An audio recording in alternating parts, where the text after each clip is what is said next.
Hi అందరికీ. ఈ రోజుతో కార్తీక మాసం అయిపోతుంది. ఈరోజు అమాస కాబట్టి ఇవాళంతనే నెల మొత్తం బాగా చేసుకున్నాం. మంచిగా పొద్దున్నే 4 గంటలకు లేయడం, చల్లనీళ్ళ స్నానము, పూజలు అన్నీ బాగా చేసుకుంటుంటే ఇప్పటి నుంచి అట్లా కుదరదు. మనకు పల్లెటూరులో ఉంటాం కాబట్టి రోజు పూజలు చేసినా కూడా బాగోదు, ఎవరన్నా ఏమన్నా అంటారేమో అనే ఆలోచన అనమాట. చీకట్లో లేలేము, అందరినీ డిస్టర్బ్ చేసినట్లు ఉంటుంది అనమాట. మనం లేచి నీళ్ళు చల్లుకుంటా, బండలు తుడుచుకుంటా, కసులు ఉడుచుకుంటుంటే బాగోదు కదా. నలుగురితో పాటు నడుచుకోవాలా.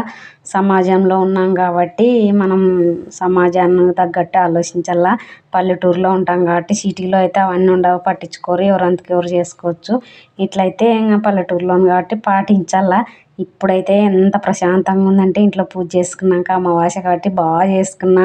వినయ్ 5 గంటలకి లేచి పూలు తెంపించినాడు, స్నానం చేసి తెంపించినాడు అనమాట. మా చెట్లవి ఎంత బాగున్నాయంటే అంత బాగున్నాయన్నమాట. మనసు పూర్తిగా పూజ చేసుకున్న, ఇంట్లో ధూపం వేసుకొని ఓం నమః శివాయ పోతూ పోతూ లైక్ చేయండి, షేర్ చేయండి.